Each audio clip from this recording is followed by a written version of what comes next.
ఆదిలాబాద్ జిల్లాలో ఇవాల్టి నుంచి నాగోబా జాతర ప్రారంభం కానుంది. ఆసియాలోని అతిపెద్ద రెండో జాతర నాగోబాకు అధికారులు పటిష్ట ఏర్పాట్లు చేశారు. ఇవాళ అర్ధరాత్రి మహాపూజతో నాగోబా జాతర ప్రారంభం కానుందని నిర్వాహకులు తెలిపారు. ఇక ఇదే అంశంపై మరింత సమాచారం మా రీజనల్ కోఆర్డినేటర్ సత్యనారాయణ అందిస్తారు. సత్యనారాయణ, ఆదిలాబాద్ జిల్లాలోనే కాకుండా ఇది దేశవ్యాప్తంగా కూడా చాలా ప్రఖ్యాతిగాంచినటువంటి యొక్క నాగోబా జాతరకైతే పూర్తి ఏర్పాట్లు అయితే అక్కడ పూర్తయ్యాయి. ఇవాళ అర్ధరాత్రి 12 గంటలకు ఏవైతే వాళ్ళు గతంలో జనవరి మొదటి వారంలో తీసుకొచ్చినటువంటి యొక్క జలాలతో గంగా జలాలతో అభిషేకం చేసి ఆ తర్వాత మహాపూజ అర్ధరాత్రి వేళ నిర్వహిస్తారు.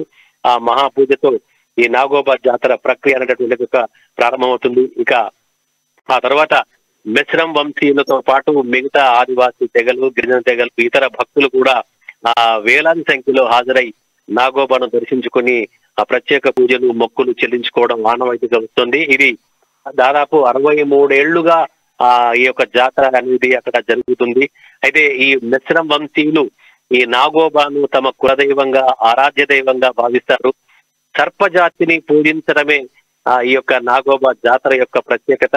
అయితే గతంలో ఇక్కడ అంటే దాదాపుగా స్వాతంత్ర్యానికి పూర్వము ఇక్కడ కేవలము ఒక పుట్ట మాత్రమే ఉండేదని, ఆ పుట్టను మాత్రమే పూజించేవారిని. తదనుగుణంగా కాలానుగుణంగా మార్పులతో ఆ చిన్న దేవాలయము ఆ తర్వాత గత నెల డిసెంబర్ 19 ఇక్కడ దాదాపుగా ఒక 5 కోట్ల రూపాయల వ్యయంతో ఒక ఆలయాన్ని ఇక్కడ పునరుద్ధరించారు. ఇప్పుడు అదే ఆలయంలో ఇప్పుడు ఈ యొక్క నాగోబా జాతర అనేటటువంటిది ప్రారంభమవుతుంది. అయితే ఈ జాతరకు రాష్ట్రం నుంచే కాకుండా తెలంగాణ, ఆంధ్రప్రదేశ్, ఇతర వివిధ ఛత్తీస్గఢ్, మహారాష్ట్ర నుంచి కూడా ఈ ఆదివాసీ భక్తులు, ఇతర భక్తులు కూడా అందరూ తరలి వస్తారు. అయితే ముస్లిం వంశీయులు మాత్రము ఇప్పటికీ అక్కడ చుట్టుపక్కల వాళ్ళు ఎడ్ల బండను కట్టుకొని ఈ యొక్క జాతరకు రావడం అనేటటువంటి ఆనవాయితీగా వస్తుంది. అయితే ఈ జాతరకు రాష్ట్రం నుంచి కూడా ప్రముఖులు, రాజకీయ నాయకులు, తర్వాత ప్రముఖులు కూడా విచ్చేస్తున్నారు. అయితే ఆ కేంద్ర గిరిజన శాఖ మంత్రి అర్జున్ ముండా కూడా ఈ యొక్క జాతరకు హాజరు కానున్నట్టు నిన్న ఎంపీ స్వయం బాబురావు ప్రెస్ మీట్ పెట్టి చెప్పడం జరిగింది. అయితే ఈ ప్రముఖులందరూ కూడా వస్తున్నందువల్ల అక్కడైతే అధికారులతో పాటు ఇటు పోలీసు బలగాలు కూడా పటిష్ట భద్రతా ఏర్పాట్లు అయితే అక్కడ పూర్తయ్యేవి. అంటే జాతరకు ఎలాంటి అవాంఛనీయ ఘటనలు జరగకుండా పూర్తి ఏర్పాట్లు. ఎందుకంటే ఇదంతా కూడా ఈ ఆదిలాబాద్ జిల్లా కేంద్రానికి 40 కిలోమీటర్ల దూరంలోని ముతునూరు ఇంద్రవెల్లి మండలం చెస్లాపూర్ దగ్గర ఈ యొక్క నాగోబా జాతర కొలువై ఉంటుంది. అయితే ఈ యొక్క జాతర అంటే ఈ యొక్క ఆదివాసీలు బాగా నమ్మేటటువంటి యొక్క జాతర. ఎప్పుడైతే ఈ యొక్క నాగోబా దేవుణ్ణి కొలిస్తే పంటలు బాగా పండుతాయని చెప్పేసి ఆదివాసుల్లో ఒక విశ్వాసం ఉంది. తర్వాత శాంతి సౌభాగ్యాలు విరాజించాలని, తర్వాత ఏవైతే దీర్ఘకాలంగా ఉన్నటువంటి రోగాలు మటుమాయమవుతాయని చెప్పేసి ఆదివాసుల్లో ఒక రకమైన ప్రబల విశ్వాసం. ఈ విశ్వాసం కారణంగానే వాళ్ళంతా కూడా ఈ పుష్యమాసంలో ఏదైతే అమావాస్య రోజున ఈ యొక్క జాతర ప్రారంభమవుతుంది. ఈ జాతర సందర్భంగా భారీ సంఖ్యలో ఆదివాసీ ప్రజలు ఆ యొక్క నాగోబాను దర్శించుకునేందుకు భారీగా తరలిరానున్నారు. అయితే ఈ నాగోబాలు అంటే ఈ జాతర రోజు అంటే ఇక్కడ వాళ్ళు ప్రత్యేకంగా తీసుకొచ్చిన గంగా జలాలతో అభిషేకం చేయడమే కాకుండా ఇత్తడి చెంబులో పాలు తీసుకొస్తారు. అయితే ఆ పాళ్ళు తాగి నాగదేవత శాంతిస్తుందని చెప్పేసి వాళ్ళు విశ్వసిస్తారు. అంటే ఖచ్చితంగా ఈ శేష నారాయణమూర్తి ఏదైతే వాళ్లకు ఆరాధ్య దైవమైనటువంటి నాగోబా శేష నారాయణమూర్తి అవతారంలో నాట్యం ఆడతాడని, పొరువిప్పే నాట్యం ఆడతాడని ఈ యొక్క అర్ధరాత్రి వేళ వాళ్ళు విశ్వసిస్తారు. తర్వాత వాళ్ళు తెచ్చినటువంటి ఒక పాలు తాగుతాడని, తర్వాత వీళ్ళందరూ కూడా ఒక అచంచలమైనటువంటి ఒక భక్తి ప్రపత్తులతో ఈ యొక్క నాగోబా జాతరను నాగోబాను దర్శించుకోవడం, పూజించుకోవడం అనేటువంటిది ఆనవాయితీగా వస్తుంది. అలాగే వీళ్ళు కొంతమంది అంటే ఏవైతే ఆ నాగోబా జాతర సమీపంలోనే వీళ్ళు ఏవైతే మనం పితృపక్షాలు అన్నటువంటి యొక్క పితృమోసాలను చేసుకుంటామో అలాగే ఇక్కడ వాళ్ళు కూడా పెద్దలకు వాళ్ళు చేసినటువంటి ఒక జొన్న గటకతో సమర్పించడం జరుగుతుంది. అంటే మొత్తం మీద ఇదే కాకుండా ఇంకా ఎవరైతే ఆదివాసీల్లో వాళ్లకు కొత్తగా వివాహమైన వాళ్ళు ఖచ్చితంగా ఈ యొక్క బ్రీటింగ్ అంటారు. ఇక్కడ ఆ వివాహమైనటువంటి కొత్త కోడలను ఖచ్చితంగా నాగోబా జాతరను దర్శించుకోవాలనేటువంటి ఒక ఆనవాయితీ వస్తుంది. సో తప్పకుండా వాళ్ళంతా కూడా కొత్త కోడలందరూ కూడా ఇక్కడికి రావడం జరుగుతుంది. అయితే ఇక్కడ ఉన్నటువంటి ఒక సిరికొండ అనేటటువంటి ఒక గ్రామం నుంచి ప్రత్యేకంగా ఈ నాగోబా జాతర కోసమే వీళ్ళకి అవినాభావ సంబంధం ఉంది.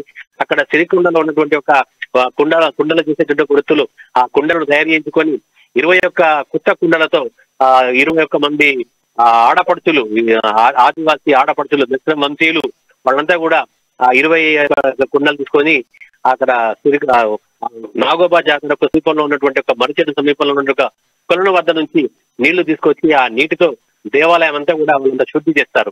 అయితే ఇంతమంది వచ్చినా కూడా ఈ ఆదివాసీల మెస్నం వంశీయుల ప్రధానంగా మెస్నం వంశీయుల యొక్క ప్రత్యేకత ఏంటంటే ఇంతమంది వేలాది సంఖ్యలో వచ్చినా కూడా అక్కడ కేవలం 22 పొయ్యిలు మాత్రమే పెట్టడం అనేది ఆనవాయితీ. అంటే ఆ 22 పొయ్యిల ద్వారానే మాత్రమే అక్కడ వాళ్ళు దేవుడికి నైవేద్యం కానీ తర్వాత వాళ్ళు భోజనాలు కానీ చేయడం జరుగుతుంది.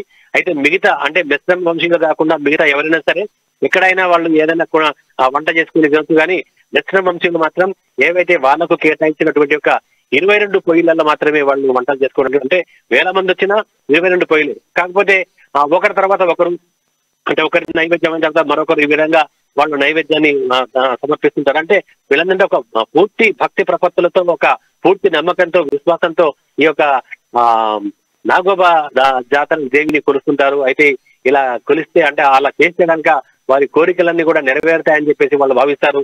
అయితే వీళ్ళంతా కూడా ఈ గంగా జలం కోసం అంటే ఏదైతే ఆ నాగ దేవతకి అభిషేకం చేసేటటువంటి ఒక జలం ఉంటుందో ఆ గంగా జలం కోసం కాలినడకన వెళ్ళి ఎక్కడైతే జన్నారం మండలం కలమడుగు దగ్గర హస్తల మడగనటువంటి ఆ ప్రదేశంలో అక్కడ గంగాదేవికి వాళ్ళు పూజలు చేసి అక్కడ నుంచి కలశాల్లో ఆ నీటిని తీసుకొస్తారు. నీటిని ఆ కాలినడకన వెళ్ళి కాలినడకన వాళ్ళంతా కూడా ఇక్కడికి చేరుకుంటారు. అవంతా కూడా ఒక మర్రి చెట్టు దగ్గర భద్రపరిచి అక్కడే వాళ్ళంతా కూడా జాగరణ చేసి అంటే ఈ టైం వరకు కూడా అంటే ఈ అమావాస్య వచ్చేంత వరకు కూడా అక్కడే విశ్రమించి బస చేసి ఆ తర్వాత ఆ నీటితో అభిషేకం చేసి జాతర ఉత్సవాలు ప్రారంభించడం అనేటువంటి ఆనవాయితీగా జరుగుతోంది. మొత్తం మీద ఈ యొక్క ఆదిలాబాద్ అంటే జిల్లాలోనే కాకుండా ఇది ప్రపంచవ్యాప్తంగా కూడా నాగోబా జాతరకైతే ఒక పేరు ప్రఖ్యాతులు ఉన్నాయి. తరంగిణి. సత్యనారాయణ, 7 రోజుల పాటు జరిగే ఈ నాగోబా జాతరకు వచ్చే భక్తులకు నిర్వాహకులు ఎలాంటి ఏర్పాట్లు చేస్తున్నారు? ప్రజెంట్ ఇప్పటికైతే అక్కడైతే దాదాపుగా అన్ని ఏర్పాట్లు అయితే పూర్తయ్యాయి. అంటే మెస్నం వంశీయులు ఎవరైతే వస్తుంటారో వాళ్ళు మాత్రం ఎడ్ల బల్లలోనే వస్తారు. ఆ ఎడ్ల బల్లలోనే వాళ్ళు బస చేస్తారు. తర్వాత మిగతా వారికి అక్కడ కొన్ని టెంట్లు వేసి వసతిగా ఏర్పాటు చేసినట్టుగా మనకు సమాచారం ఉంటుంది. అంటే పూర్తిగా అంటే ఎంతమంది వచ్చినా కూడా అక్కడ పూర్తిగా వండుకొని ఆ దేవుడికి నైవేద్యం సమర్పించేందుకు అంటే 7 రోజుల పాటు వచ్చే భక్తులు కూడా ఎలాంటి అసౌకర్యం కలగకుండా, ఎందుకంటే ఇది రాష్ట్ర ప్రభుత్వం కూడా ప్రతిష్టాత్మకంగా తీసుకుని ఈ యొక్క ఉత్సవం జరుగుతుంది కాబట్టి ఖచ్చితంగా అక్కడ పూర్తి ఏర్పాట్లు అయితే చేసినట్టుగా మనకు సమాచారం అందుతుంది. అంటే ఎలాంటి అసౌకర్యం భక్తులకు కలగదు. అంటే ఇక్కడ అంతకుముందు కూడా ఎప్పుడైనా సరే గత కరోనా కాలంలో కొంత మనకి ఈ యొక్క జాతరకి కొద్ది ఆటంకాలు కలిగిన తర్వాత కూడా ఇప్పుడైతే అంతకు ముందు కానీ ఇప్పుడు కానీ ఎప్పుడైతే ఎలాంటి ఆటంకాలు అయితే భక్తులకు కలగట్లేదు. అంటే పూర్తి సౌకర్యాలు మాత్రం అక్కడ ఆలయ కమిటీ వాళ్ళు మిగతా మెస్సిన వంశీలందరూ కూడా ఏర్పాటు చేసినట్టుగా మనకు తెలుస్తోంది. తరంగిణి. Thank you Satyanarayana.